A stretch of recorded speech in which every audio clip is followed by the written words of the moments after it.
RLCS 2026 main events happened for the first time this season across 4 different regions. Now, only 2 of the regions have crowned a regional champion, and that's because Europe and North America, who have competed this weekend, are not going to crown a champion until Copenhagen in 2 weeks on land.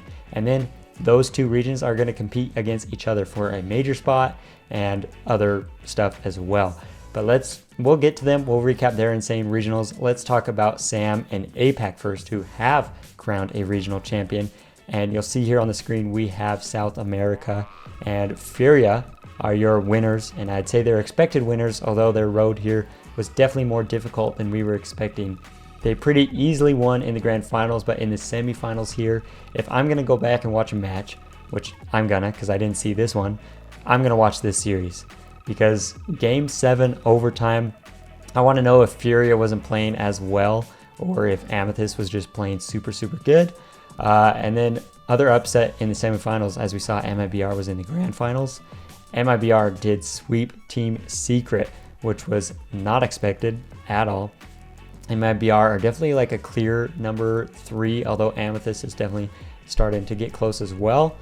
But starting off, that means that Furia and MIBR are 1 and 2 in the region, with Amethyst and Team Secret 3 and 4, which makes the race for the 2 spots in SAM for a major a little more interesting. And now, quick fun fact, I think Yan is like a 17-time regional winner, which is just insane. But let's get into APAC here. See them on the screen as well. Also pretty expected, Project De La Cruz. This is the Sphinx team with Sphinx, Kevin, and Cataclysm. They pretty easily won in Game 6 against the Kinatrop team, which is Maxu, Cash, and I forget their third. Someone remind me in the comments. But pretty expected here as well. But I do like that this is closer than it's been in the past with people in the region, which is exciting. Now let's get into some of the insanity. This is North America. Nobody is predicting anything right because NRG is out, right? I did a short video about the group stages. We're just talking about the playoffs here.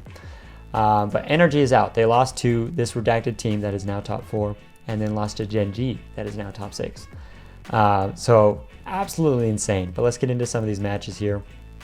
Gen G versus Team Silenced. It was cool that Team Silence was here, but they're going to be outclassed. They've never been here before. This is new to them. Gen G, they've all been here. They've done it often. Rise always elevates the team. So none of these were really super close. Felt like Gen G was in control the whole time. Shopify Rebellion versus Shuffle Kittens. Kind of a similar story here, except that Shuffle Kittens are very experienced, but Shopify Rebellion just way better. They're just more talented. There's really not much to say about it. They're just better. I will say Shopify Rebellion did look better than their Swiss and group stage run. They did not look super connected in that. This gives me some more hope for the roster, although I still think I have them number 2 behind SSG, who we'll talk about in a second. But first, Redacted versus 100X. 100X have been having a great open. They went 3-0 through the Swiss and then 2-0 through the group stage to find themselves here against Redacted. Redacted are the team that beat NRG. This is the Talk 2-piece and who am I forgetting? Wavy team with Memory as the coach.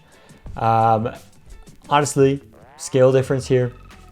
100X is a very good team, lots of chemistry, very connected. But Redacted are learning that chemistry, but their mechanics and ability is a step higher than 100X, I would say, which is why they won the series. I'm excited for this Redacted team. I think they can go far. Hopefully they get an org soon. They're top 4. They're guaranteed to play in the kickoff land, so they should be getting one here soon. Let's talk about SSG versus Foot.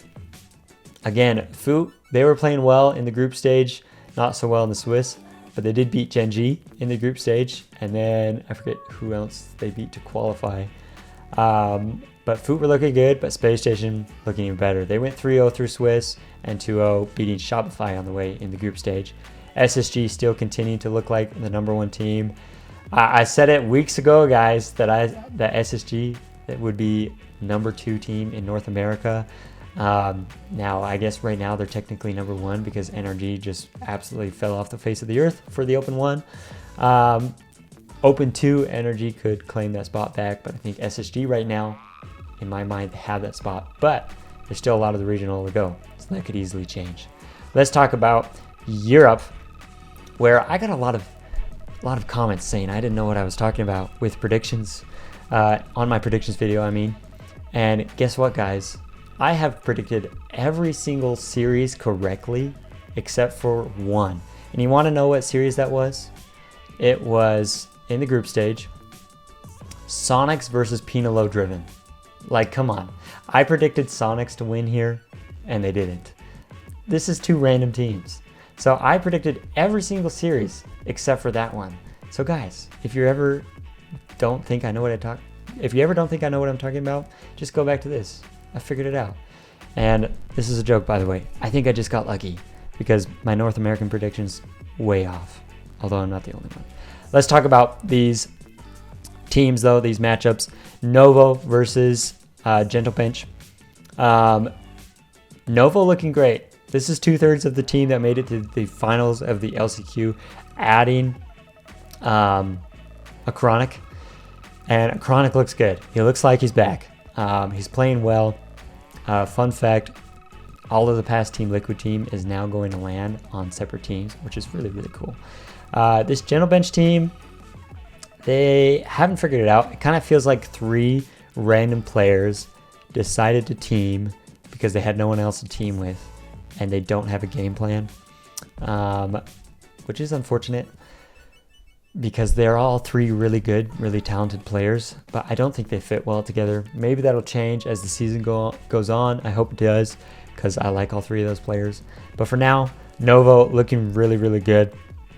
And I predicted this one, by the way, but I think I predicted like 4-3, but still.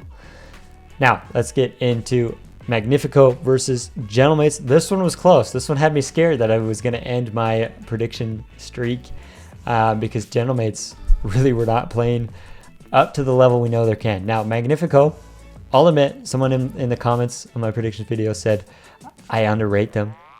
Now, they did exactly what I predicted, but I'll admit they're better than I thought they would be. Gentlemates, though, were definitely not playing up to form. Nass mentioned in his interview because of his internet, he didn't get to scrim with the team for like 2 weeks, which is definitely a big hit. So I expect this team to gather form in the 2 weeks, headed up to the Copenhagen LAN, and I think they're going to make a run. I predicted them to win this event, so I still think they're going to do it, but we'll see. Carmine Corp versus 2 Danes 1 Bruv. Now, if you're going to watch a series in Europe, watch this one. It was awesome. I had predicted KC in this matchup, but I was rooting for 2 Danes because they were playing so good. They're moving. I really, really like this team. I've talked about it. They are so fun to watch. I don't even know. I'll have to go back and analyze a little more. I don't know why I find it so fun to watch them, but they just play enjoyable Rocket League. Acro had like some crazy redirect at some point. They're always like scoring in the last like 15 seconds to keep them in it. Lots of overtimes here. There is 4 different overtimes in this series. It was crazy. It was intense. It was lots of fun. Now let's get to the last series, my most controversial pick. In my predictions, I picked NIP to win this series. And guess what, guys? They did. And I got some comments saying that that was a crazy pick and that I didn't know ball. But seems like I know ball for Europe anyway, not for any other region. But yeah, NIP, they're just confident. I don't know how else to explain it. You watch them, they're pre-jumping passes. They're pre-jumping passes from the other team. They look really, really good. And team vitality, kind of similar to last season. They look unconnected. They look like they're kind of stepping on each other's toes. I'm sure they'll figure it out. I still think this team will be really, really good, but I don't think they're there yet. I think there'll be some growing pains, and it might take more towards the end of the season. But we'll see. Right now, I really like this NIP team. And I think CRR in his interview, he said he thinks that they're going to compete to be #1 in Europe. And I don't hate that. I don't. I still think right now I'm going to give it to KC. But I wouldn't be mad at you if right now you put NIP above them. But Europe is so close, guys. I'm excited. I think this is the best year to watch Europe because they're all so close in skill, as you can see. I mean, it was a good day of Rocket League. It was lots of fun to watch. But that's my recap. Everything to say about me knowing ball, I'm just joking. I don't know ball. I just like making predictions. I like making videos. I got lucky. Hopefully I get lucky again because I enjoy doing this and I enjoy all the comments, the good ones and the bads. But as always, like, subscribe so that I can make more of these videos. I enjoy interacting with all of you. I'm close to 200 subscribers, so click that subscribe button and I'll see all of y'all in the next video.